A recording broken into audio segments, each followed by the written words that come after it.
তত্ত্বাবধায়ক সরকার ফিরিয়ে দিয়ে সংবিধানের পঞ্চদশ সংশোধনীও বাতিল করে হাইকোর্টের রায় বহাল রেখেছে আপিল বিভাগ। 3টি আপিল নিষ্পত্তি করে বৃহস্পতিবার প্রধান বিচারপতি জুবায়ের রহমান চৌধুরীর নেতৃত্বে 4 বিচারপতির বেঞ্চে পঞ্চদশ সংশোধনীয় এই রায় দেন। আপিল বিভাগের এই রায়ের মধ্য দিয়ে বাতিল হওয়া তত্ত্বাবধায়ক সরকার ফিরে আসলো। গণভোটের বিধানও বহাল রাখা হয়েছে। সংবিধানে কারো হস্তক্ষেপ করলে রাষ্ট্রদ্রোহিতার শাস্তির বিধানও বাতিল করা হলো। 2024 সালের 17 ডিসেম্বর পঞ্চদশ সংশোধনীর কিছু অংশ অসাংবিধানিক ও বাতিল করে রায় দেয় হাইকোর্ট। এই রায়ের পর তত্ত্বাবধায়ক সরকার ফেরার পথ খুললেও কিছু জটিলতা থেকে যাওয়ায় হাইকোর্টের রায়ের বিরুদ্ধে পৃথক 3টি আপিল হয়। 2011 সালের 30 জুন জাতীয় সংসদে পাশ হয়েছিল পঞ্চদশ সংশোধনী। এতে তত্ত্বাবধায়ক সরকার বাতিলের রায়ের আলোকে সংশোধনী আনা হয়।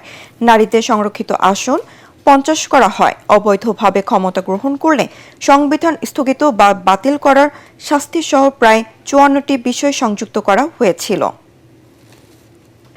দর্শক, সুপ্রিম কোর্ট প্রাঙ্গণে আছেন সহকর্মী হুমায়ুন চিস্তি, যুক্ত হচ্ছে তার সাথে। চিস্তি, উচ্চ আদালতের রায় নিয়ে আমাদেরকে বিস্তারিত জানান।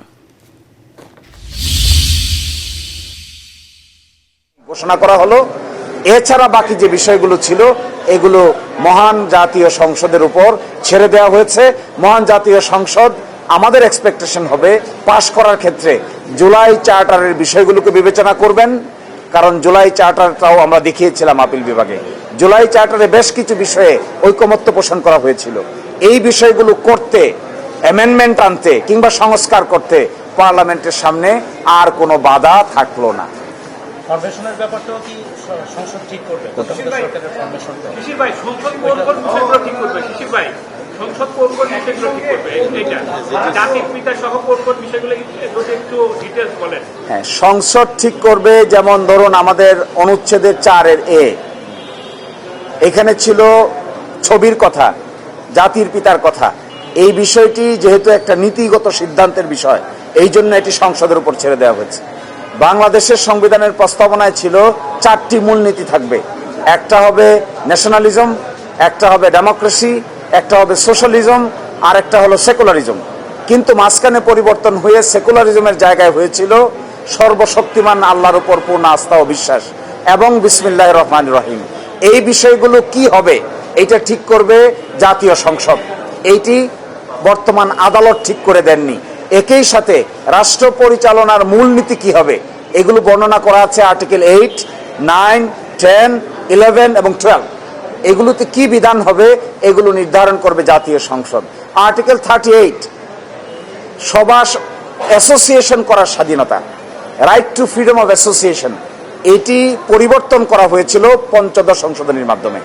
এখন এটি কেমন করে হবে এটিও জাতীয় সংসদ ঠিক করবে, এটি ঠিক করবে না আদালত।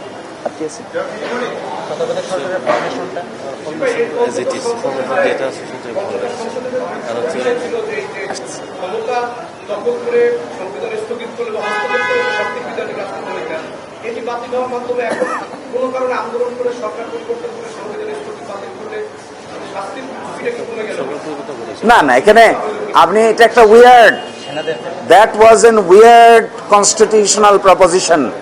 সংবিধান কোনো পেনাল কোডের নাম না, সংবিধান কোনো দণ্ডবিধি না যে দণ্ডবিধিতে আপনি একজনকে সাজা দিবেন কাকে দিবেন না, এগুলো দণ্ডবিধির কাজ। কেউ যদি অপরাধ করে অপরাধ ডিটারমিন করবে দণ্ডবিধি, প্রসেস ফলো করবে ফৌজদারি কার্যবিধি। পৃথিবীর কোনো সংবিধানে বলা থাকে না কাকে আপনি শাস্তি দিবেন আর কাকে আপনি শাস্তি দিবেন না।